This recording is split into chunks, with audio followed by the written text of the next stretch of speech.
some fun today. We're going to talk to a friend of mine who's also my boss at Walters Golf Management, but he is one of the leaders in the golf industry. Walters Golf Management manages a number of different properties in the St. Louis area and beyond, really, for that matter. The properties that Walters Golf Management manages, you can see right there. And let's welcome in the principal and chief financial officer with Walters Golf Management, my friend, Jeff Smith. Jeff, how are you? I'm good, although you just assigned me Kelly's title, so I guess I got a promotion. So what is your title other than head cheese?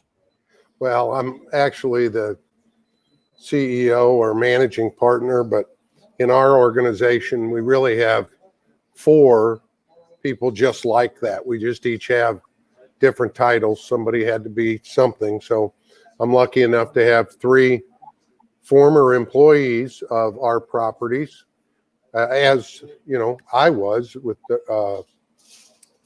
as an employee of Walters Golf Management. All of us in the partnership group, Lucy Mitchell, Aaron Gleason, Kelly Kirchhoff, and myself, all were originally employees. Yeah, which I think is pretty cool.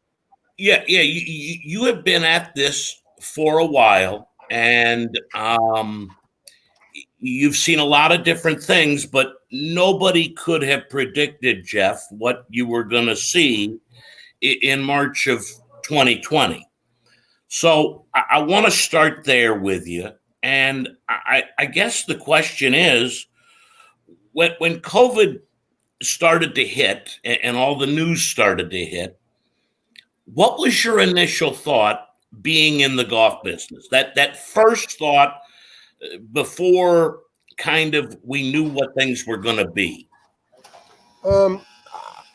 I think the first word that would come to mind was scared. You know, I was scared for my partners. I was scared for our business. And probably most importantly, I was scared for our employees because I didn't know how we would stay open. I didn't know. And in some cases, we didn't. Right. We were closed by mandate, governmental mandate. And I was worried. I going to the dentist for a routine cleaning, and I was worried about getting a root canal, and that's kind of the way I looked at it. And I was worried for everybody. Yeah, the unsure aspect, and because I have the opportunity to work for you, I truly know how much your employees you care about your employees. That I know is a tough situation for you. But as things started to play out and it began appearing that golf was going to be one of the few, Jeff, safer environments that people might be able to get away, how did your approach change then? Because it's a dramatic, different feeling. Well, initially, I wasn't sure how that was going to happen. You'll remember, Jay, we went through a period of single rider carts, and in Illinois, we had to have tee times that were spread out 15 minutes apart. And the all important was I was concerned, as everybody at the management company level was, I was concerned about the safety of our employees. We had employees such as yourself that were incredibly concerned about your opportunity to get it, coming in contact with people. As you know, we in some cases closed restaurants. We rapidly put up shields. Yep. In all points of contact. We increased our safety standards. We did a lot of those things. So, we were concerned for our patrons. So, because different patrons had a willingness to do different things. From being at the shop, initially, one guy'd walk in with a mask, Next patron would walk in without a mask. This was before masks were mandated at our properties. And so, it was a change in how we did business. And you hear about the number of rounds that have increased, number of play across the board across the USA. That has happened for many of your golf courses, if not all, here in the region. How do you keep that going? How do you foresee the future? I don't want you to give away too many trade secrets, but how do we keep the players that have played a little more or have come to the game in these last 9 months? Well, I think, Jay, what we're going to come to find, and this is just one person's opinion, I think we're going to come to find that the answer to your question is that play is going to land somewhere between what we saw a year ago and what we saw this year. Okay. I wouldn't expect demand to be what we witnessed this year because people are going to go back to work. People were furloughed, people were working from home, people got an opportunity to dictate their schedule differently than it has been in the past. That's so true across the bottom of the screen. I used to be able to break 80. I can't break an egg now. It's just so bad. People say all the time, do you play a lot of golf? And I say, no, because my employees need a vacation from me. I don't need to be hanging out where they're working when I'm off. I think we're in for a new normal, Jay. I think this has been good for golf. I think it's going to continue to be good for golf. I don't think we're going to see demand at the levels that we saw this year, but I sure hope we do. This falls in line a little bit with that question. If we've had maybe a little bit of a growth, Jeff, you and I know all too well that we were way underbuilt as a golf community on the public course side. And then we overbuilt. We were on the right track, and then too much happened. And we've seen some go by the wayside. How do you see that playing out the next 5 to 10 years? Well, I think we were in a position where some golf courses began to go away.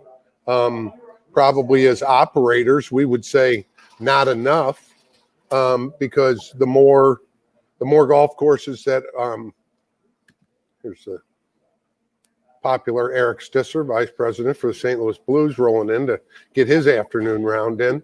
All the freebies. Being interviewed by young Mr. Randolph. So he said, remind everybody that it's 4:30 this afternoon and he's just here to hit balls. Right. Yeah, that's right. Hey, I'm going to be at Mizzou Saturday. Any chance you're going? Obviously I'm at one of the properties, so people kind of float by. I apologize for the interruption. Well, speaking of the properties, I put up on there, and I think that I grabbed this logo from that transition period when the Normandie wasn't on there, Jeff, and that leads me to a question. I worked there. You've been involved in that, property for 15, almost 20 years, and we both love it. We both know what needs to be done, but now there are people trying to do it. You're involved with a group of people, including Tom O'Toole from the Metropolitan Amateur Golf Association and the other entity that's involved that are at least looking at what you might be able to do at Normandie. And we should tell people Normandie is open. Normandie is fine. Normandie is what it is and has been and continues to, I think, get better. But there's potential for something big. Yeah, there really is, Jay. And I thought that it was very important if this project was going to get done, Tom O'Toole Jr. needed to be involved in it. And Tom very rapidly identified that there needed to be a philanthropic mission as well. And we had already been involved with Chris Kramer, who runs an organization called Beyond Housing, who, may I add, they do incredible work in the 24/1 footprint that they're working. But, Tom has always found a way to get things done. Probably doesn't get the credit he deserves. We've had a lot of championships here, and a lot of those championships were amateur championships.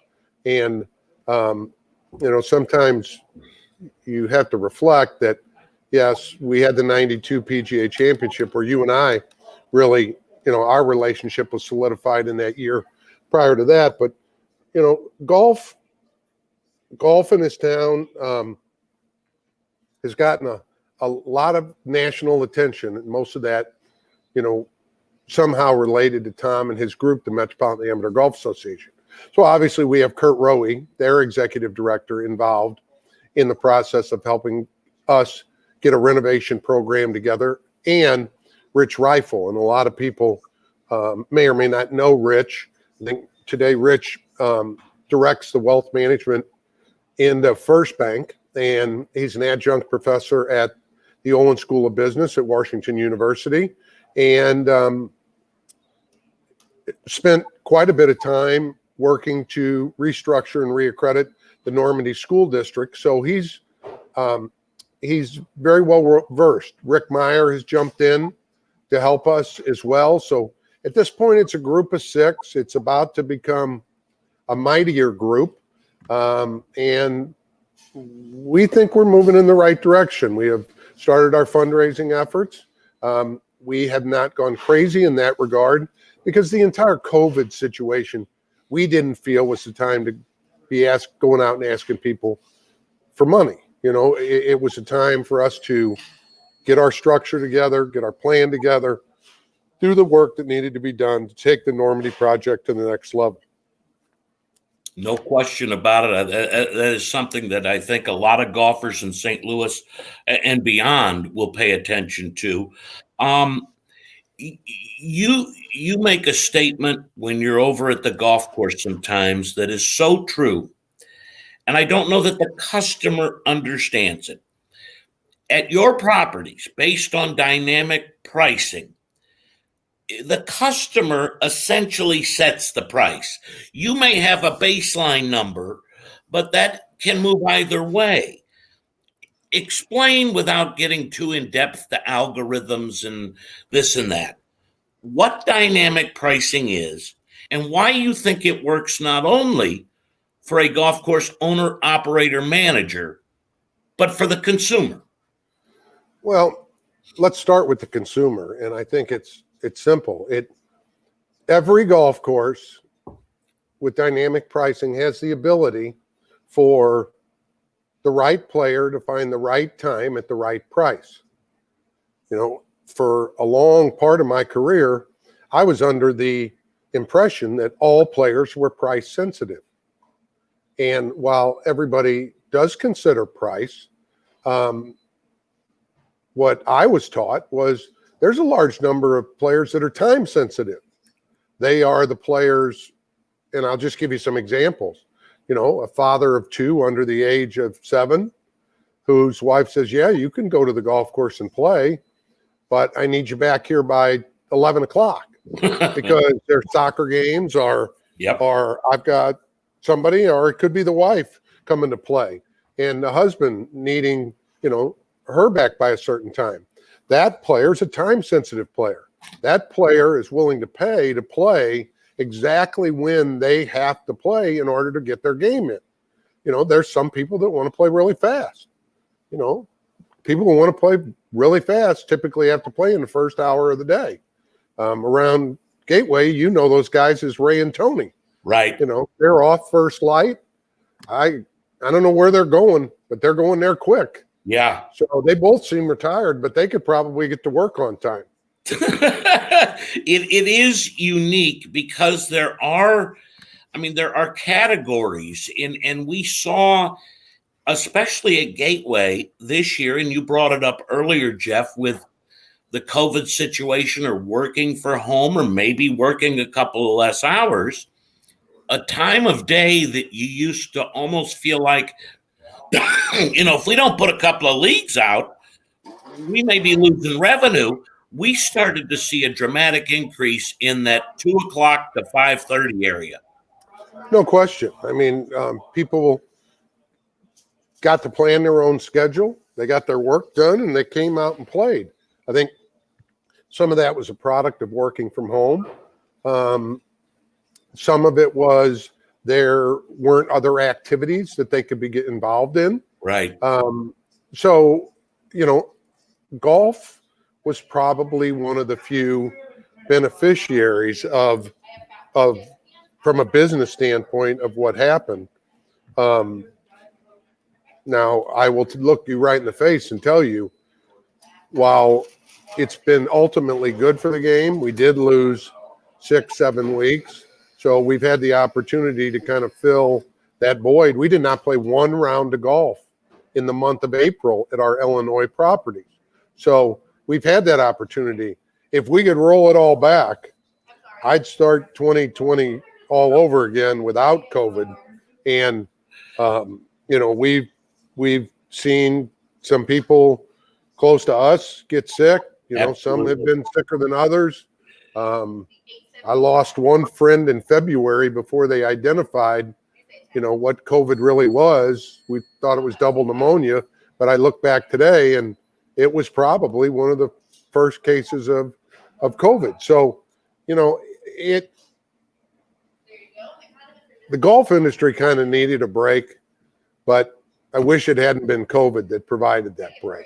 No, I hear you. And we said as much to each other the other day that, it's been a long time since the sun has shone so brightly on the golf industry. I had said for a while, if the game itself and participation and everything that goes with it could catch up to what we got going on with the tour, it'd be great.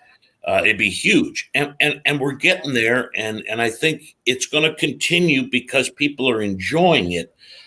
You could have done a lot of different things. I mean, you worked for McDonnell Douglas. You could have probably done whatever you wanted to do. Now you have a role with a bank that you're involved with in St. Louis. When you look back, are you glad you chose the golf business? If I could change anything, Jay, I probably wouldn't change a thing. I got the opportunity to go to work for a Fortune 500 company, and I got that experience. And then I got the chance to go to work for the Gateway PGA, which was a fascinating experience for me, working for the 400 or so club professionals in Eastern Missouri and Southern Illinois. And then going out and working with Denny Walters to form this management company and watch it grow, and then be able to, purchase that management company from Denny when he decided to retire, with a group of people that I worked with and that, meant a lot to me. So I've been really fortunate. I would say the greatest thing about getting into golf for me is the people that I've got to meet, the relationships that I have created. And I mean, what it's like at Gateway when you look across that counter and you can call somebody by name because you see them on a regular basis. I've been fortunate enough to be able to do that at dozens of properties over time. We're working with a group in Cape Girardeau now and one in Mexico, Missouri. And I've got a whole new group of friends in Cape and in Mexico that I never would have had. Absolutely. The people that the game has introduced you to. That's a good way to get to our closing shots, brought to you by your friend, Bill Morrow, and the folks at Dalhousie Golf Club. Our closing shots. Which very well may be the best golf course in the state. Skip and I talked about that, Skip Berkmeyer, who was on episode 1, Jeff. And I said, Belle Reed might be a better golf course. Portachima, the Tigers' new joint. But experience, I don't know if you beat it. Oh, you and I talk about this a lot, and we think that that's a key. for 2021, that is our mission at our properties, and that is to improve the customer experience. Right. No matter where the needle is, no matter what type of golf course you have or what price range it's in, move the needle. So our goal is to move the needle, and that is make the experience from the time your patron steps onto your property until the time they get back in their car better. And I think overall, Dalhousie is kind of a model of that. Pretty strong. All right. Our Dalhousie closing shots. Will Tiger Woods win another major? Yes. You believe so? Okay. All right. And do you have a feeling on which one he's most likely to win? I would say that I think he is most likely to win again at Augusta, because Augusta is, Freddie Couples has shown you over the course of the last several years that even into his senior Champions Golf years, upon occasion, Freddie on a regular basis pops up and he's competitive. Obviously, I don't think anybody would argue the point that Tiger's a better player than Freddie. And if that's, I think that's the place he's most apt to win. Although I do believe if he's able to play in the British Open, conditions could dictate that he could get another opportunity there. I think you're right on. I think, any given week at Augusta, but if it's the right week at the British, it could pop for him. Ultimate St. Louis question. Where'd you go to high school? I went to McClure North High School, the 1975 state soccer champions. The only reason I say that was before I got there. But, in these days, if you're not a Catholic high school, you don't win a state soccer championship. And that was a public high school that was 2 years old, jumped up there under the great Al Trost. Oh, my. And it was a great experience, Jay. 2,700 students in 3 grades. It's a big place.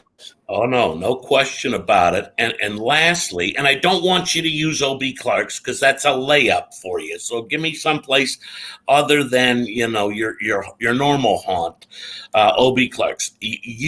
This thing is going to stop and we're all going to be much better and things are going to get somewhat back to normal. Where do you go? Just move your elbows out and move people around to throw down and have a great meal.